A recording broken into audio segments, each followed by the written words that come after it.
If you've ever wondered how to open and import images in Photoshop, this video is going to make it so simple. In just a few minutes, I'll show you the difference between opening an image as a brand new Photoshop document and importing an image into an existing project as a new layer. That difference matters because if you choose the wrong option, you might end up with your image opening in a separate tab when you actually wanted it inside your current design. So whether you're just getting started in Photoshop or you're building on an existing layout, this guide will help you do it the right way. And if this tutorial helps you out, please hit like and subscribe for more Photoshop tips, tricks, and beginner-friendly tutorials. Alright, let's jump in. First, let's talk about opening an image in Photoshop.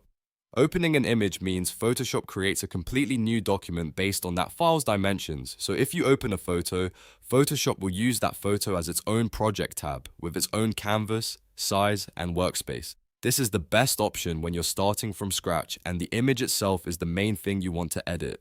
The easiest way to open an image is by using the File menu. At the top of Photoshop, click File, then choose Open. You can also use the keyboard shortcut Ctrl+O on Windows or Command+O on Mac. Once the file browser appears, browse to the image you want, click on it, and then hit Open. Photoshop will load that image into a brand new tab ready for editing. This method is perfect if you want to crop a photo, adjust colors, remove backgrounds, or make edits to a single image without placing it into another design. Now let's look at the fastest way to open an image, which is drag and drop.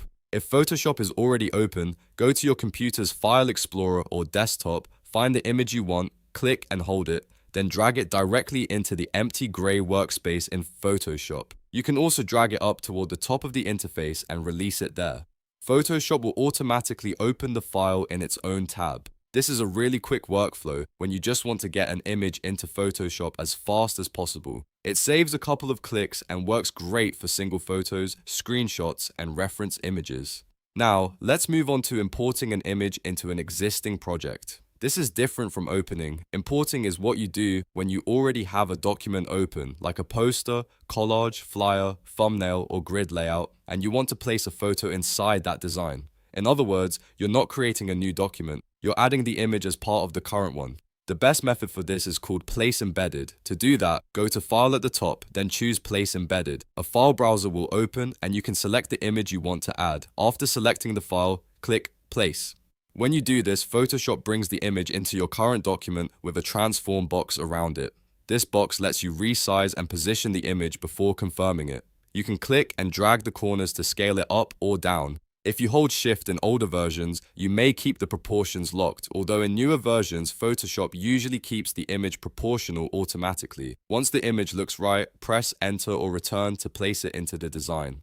This is extremely useful because it gives you control over exactly how the image fits inside your project. You can import product photos into marketing graphics, add portraits into templates, or place multiple pictures into one composition. A helpful tip here is to remember the difference in purpose. If you want the image to be the entire document, open it. If you want the image to become part of a document you're already building, import it with Place Embedded. That simple rule will save you a lot of confusion. Another thing to keep in mind is that importing with Place Embedded usually places the image as a smart object, which helps preserve quality and makes it easier to scale without damaging the file. That's one reason it's the recommended method for adding images into existing Photoshop projects. So let's quickly recap. To open an image in Photoshop, use File, Open, or Drag and drop the file into the workspace. This creates a new project tab. To import an image into an existing design, use File, Place Embedded, select your image, resize it with the corner handles, and press Enter to confirm. That adds the image into your current document as a layer. If you're just learning Photoshop, mastering this one difference will make your workflow much smoother. It helps you stay organized, edit faster, and avoid accidentally opening files the wrong way. And once you get comfortable with both methods, you'll be able to move through your projects much more efficiently. If this video helped you, please make sure to hit the like button, subscribe to the channel, and turn on notifications so you don't miss the next Photoshop tutorial. Thanks for watching, and I'll see you in the next one.